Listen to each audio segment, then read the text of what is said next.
Dabi ya Simba na Yanga New Amani Complex imeisha kwa bila ya kufungana, ingawa mchezo huo ulikuwa na matukio mengi ambapo kama ya Prince Dube haikuwa offside, lakini referee aliamuru kwamba ni offside na mpira Prince Dube alikosa nafasi ya kuendelea ama na mpira kwa lengo la kufunga. Lakini si hivyo tu, pia tumeona tukio jingine kubwa zaidi kwa upande wa timu ya Simba ambapo goli aliloshinda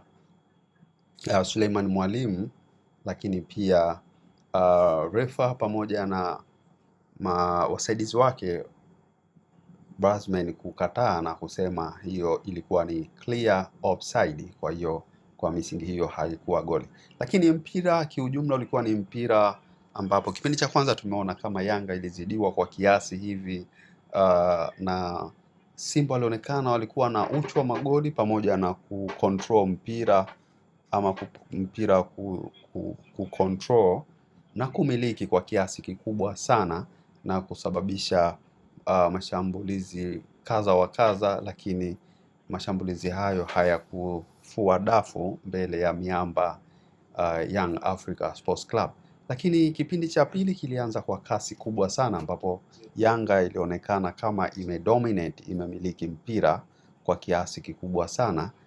lakini vile vile tumeona tu kwa bahati mbaya timu zote, hakuna timu ambayo iliona goli la mwenzake na kupelekea mpira huo kumaliza kwa suluhu kabisa bila ya kufungana. Lakini si hivyo tu, wachambuzi mbalimbali wa mpira wa miguu pamoja na mashabiki wa timu zote hizo ikiwa Simba na Yanga wamekubali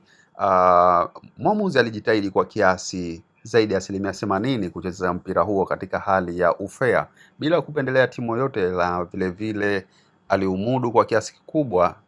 hali iliyopelekea kutoa kadi moja tu katika mechi ama katika dakika 90 zote kutoka timu ya Yanga ndio ambaye alipewa kadi peke yake. Hiyo inaonyesha kwamba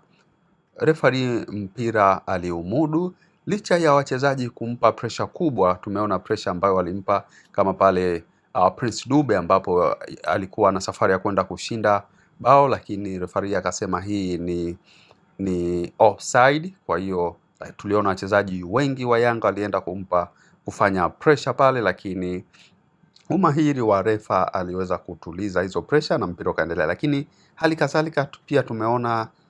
sehemu nyingine ama moment kubwa kabisa ni pale ambapo wachezaji wa Simba kipindi cha pili pia tumeona ambapo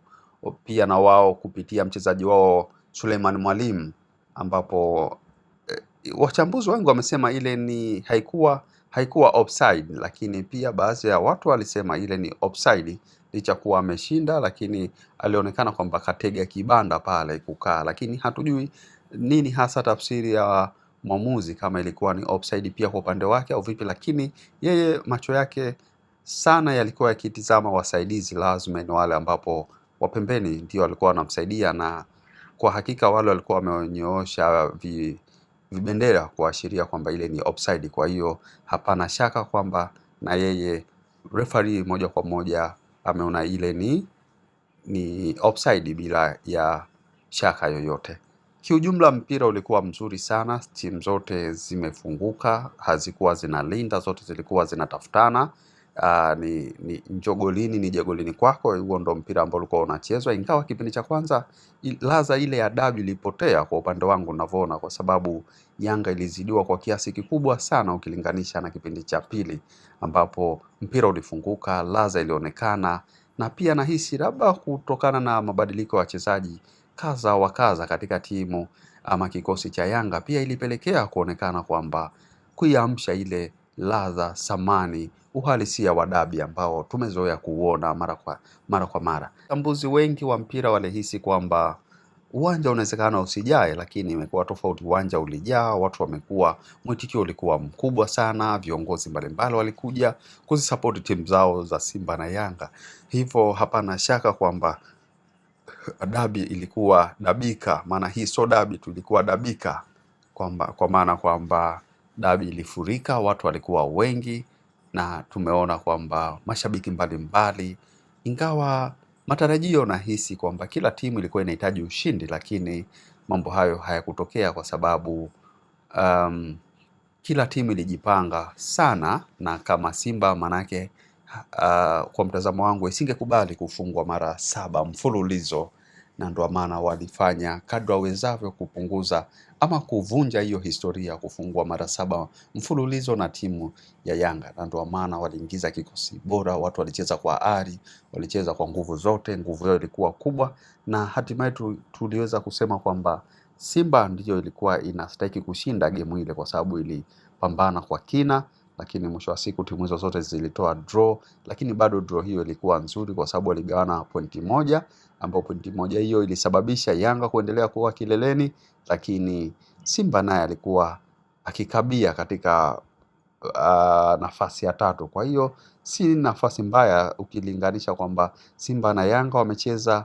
huu ni mchezo wao wa 11, lakini timu nyingine zilizosalia zimecheza michezo zaidi ya 18. Kwa hiyo hii inaonyesha bado wao wana nafasi nzuri ya kutoa ubingwa wa kufika mbali zaidi katika michuano ama katika mbio za ubingwa wa ligi ya NBC Premier League. Ulikuwa na mimi Salum Simba ambaye nilikuwa na kuchambulia kidogo hapo. Tukutane muda mwingine. Bye bye. Afadhali imejiandika progressive.